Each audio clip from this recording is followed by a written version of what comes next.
G'day everyone, VirtualConker85 here, and welcome to another video on editing SEUS Renewed. Now I'm sure this is the one that everyone's been most eager to get. That's because today we're going to be adding in Volumetric Clouds. Now these are the 3D volumetric clouds that you can actually fly up and pass through. Now these are the same volumetric clouds that were in, or that are in Continuum 1.3. Yes, they look different. That is because the actual code used for these samples the coloring from the sky as well as the lighting from the sun. Because SEUS Renewed uses a different way of coloring the sky as well as a slightly different way of doing the sun, makes the volumetric clouds appear a different sort of color. And personally, I actually think that they look better than Continuum 1.3.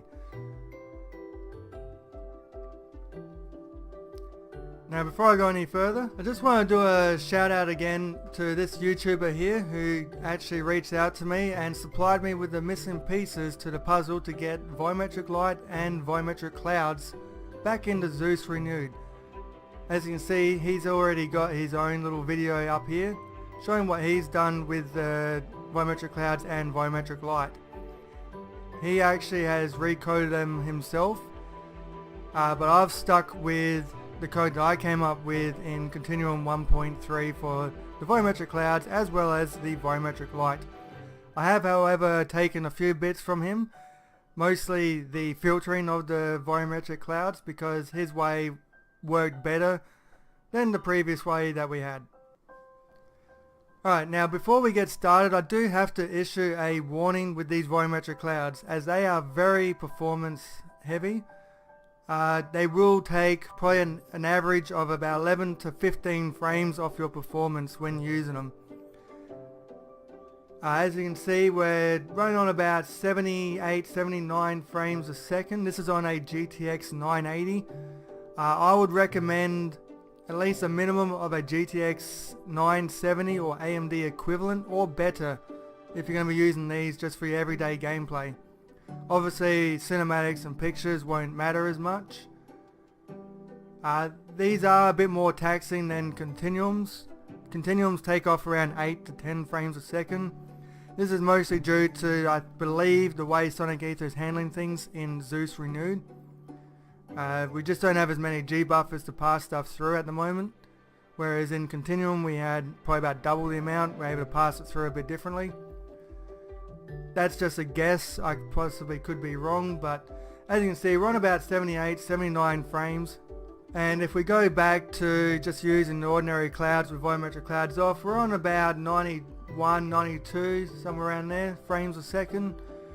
So as you can see, there's been about a 13 frame drop roughly.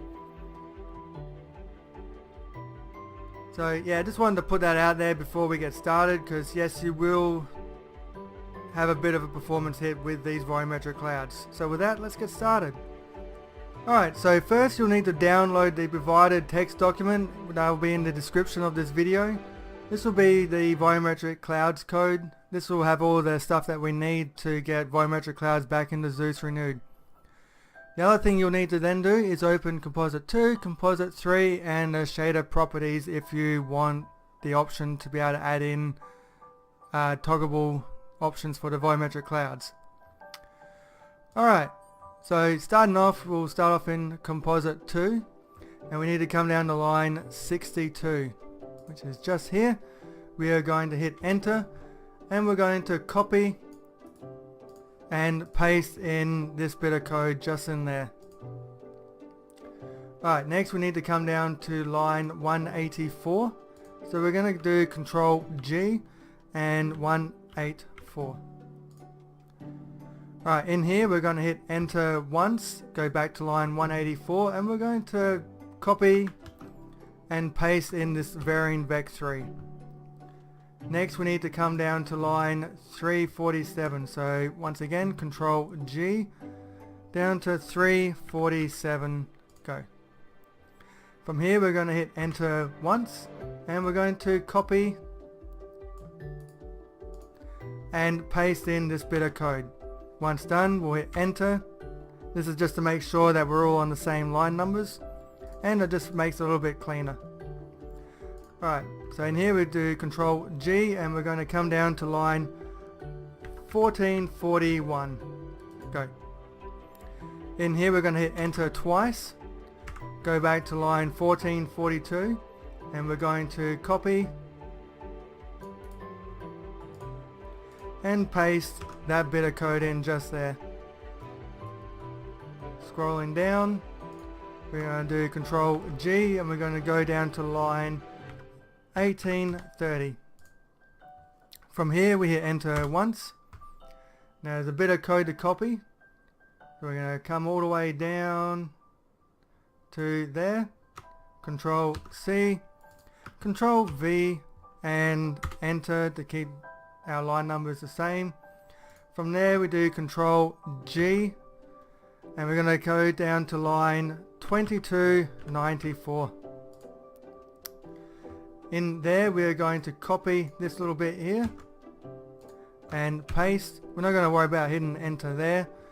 Right down the bottom we're going to copy and paste over this bit of code just here. So highlight it and paste over the top. Alright, with that we're just going to hit save, and we're going to come back in to Minecraft just so we can quickly check to make sure that this has worked. Alright, once you're back in Minecraft and you've reloaded the shaders, you should have something looking like this, with the clouds kind of looking all pixelated. That's perfectly fine because we haven't actually put through the filtering yet in Composite 3. This is just to make sure that you haven't got any errors, make sure that it's working before we move on.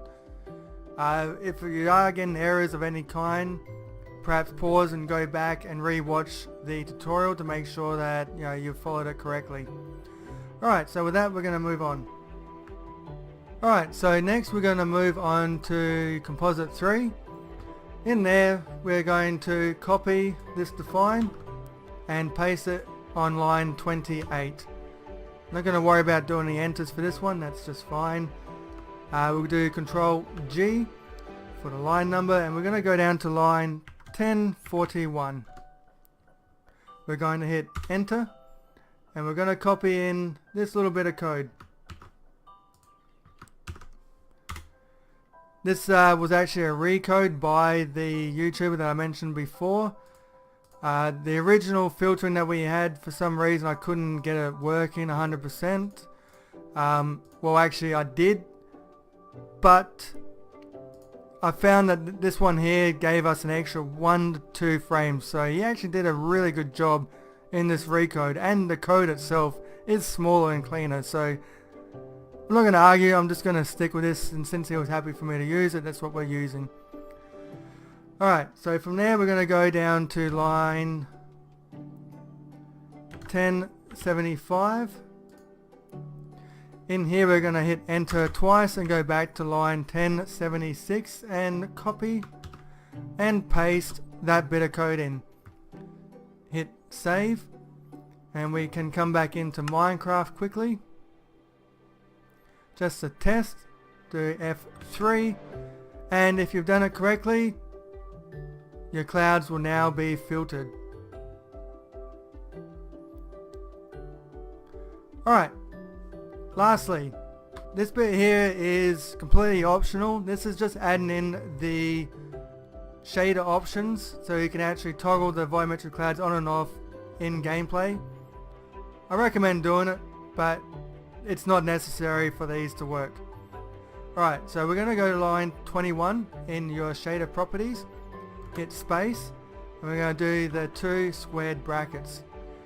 In there we're just going to double click on the volumetric clouds here, so Control C, Control V, that in there, that's going to add in the tab. Next go to line 23 at the end, hit enter, and you're just going to copy the bottom line code. Control C, Control V, and that is it. Hit save, and we can go check it out in Minecraft. Alright, once you're back in Minecraft, you can go into your video settings, shaders, shader options, go into our tutorial options, and under clouds, if it's not there, we haven't obviously reloaded, so we're just going to do F3 and R to reload the shader. We can come back in, and there they are. In there we can turn them on and off. Now, I highly recommend turning the 2D clouds off when you are using Volumetric Clouds, because having both of them at the same time, because they are both in the same composite, it will be a bit taxing on performance, which is why in Continuum 1.3 we actually had the 2D clouds going through Composite 2 and the Volumetric Clouds going through Composite 1. In my extensive testing of performance, I found that having both 2D and 3D clouds going through the same composite was taxing on performance. So with that, we're going to turn them off, go back into Volumetric Clouds, we'll turn them back on, and there you go. You can have both Volumetric Clouds and the 2D clouds on at the same time. It's not going to crash, okay, but you will lose probably an extra 5 frames a second, maybe a bit more. And considering that the Volumetric Clouds are already taking a bit of a hefty chunk of your performance, I feel like you can leave them off. It's not a necessary thing for your everyday gameplay. Alright, so back in your options for the Volumetric Clouds, you've got a few things to play with here. For one, you can change the soft fluffy clouds. If you turn that off, it just sort of changes the dither pattern.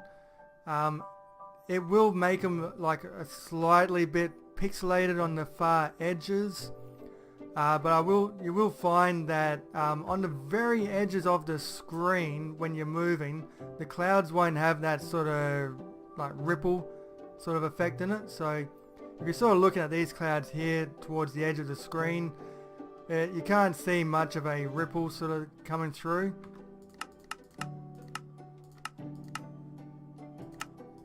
But if we turn that back on, you may start to see a bit of like a ripple sort of effect coming through. So if we set the time to more midday-ish, you might be able to notice it a bit better, like say through here. You can see a bit of a ripple coming through.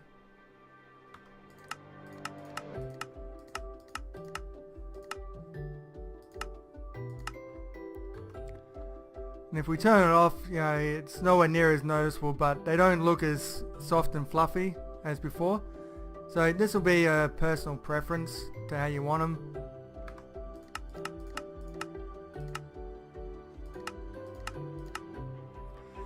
You can also change the height of the clouds, so you can bring them right down if you want.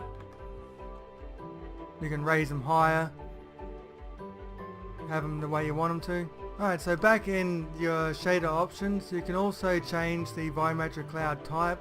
You can see the sort of shape that I've taken in the background here.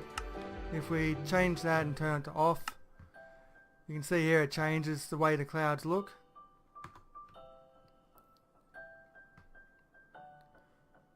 Alright, so for this one here, you might want to increase the amount of cloud coverage.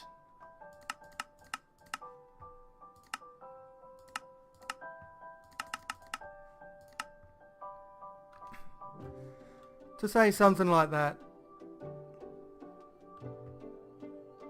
Once again, it all just comes down to personal preference. Back in the options again, the smooth sky is what we added. That's the filtering of the clouds, so you best always leave that on, as there's no performance hit with that. The cloud disperse hasn't got anything set up, because anything higher than 10, you'll start dipping into about 20 or more so frames lost. And the other thing you can do is obviously increase the cloud coverage as well as the speed if you want. So you can make them move a lot faster or slower if you so choose. And when it's raining, this is what they'll look like.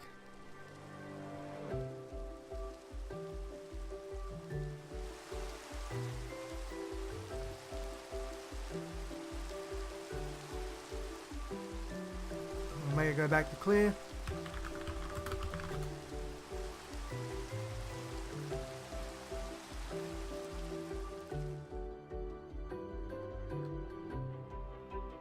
Now at this stage they don't do what they do in Continuum and stay overcast after rain. That's mostly due to Sonic Ether's specular effect. If we try and force the clouds to take longer to disperse over time, the specular on the ground tends to glitch out. So I've just left them so they just quickly go back. So that's the end of the tutorial. Hopefully this was of some use to you. Hopefully you enjoy the new Volumetric Clouds in SEUS Renewed. If you could and you liked the video, perhaps hit the thumbs up button for a like. If you haven't already, maybe consider subscribing. And let's hope that the next video I'll get the volumetric light in. So with that, I'll see you in the next one. Bye bye.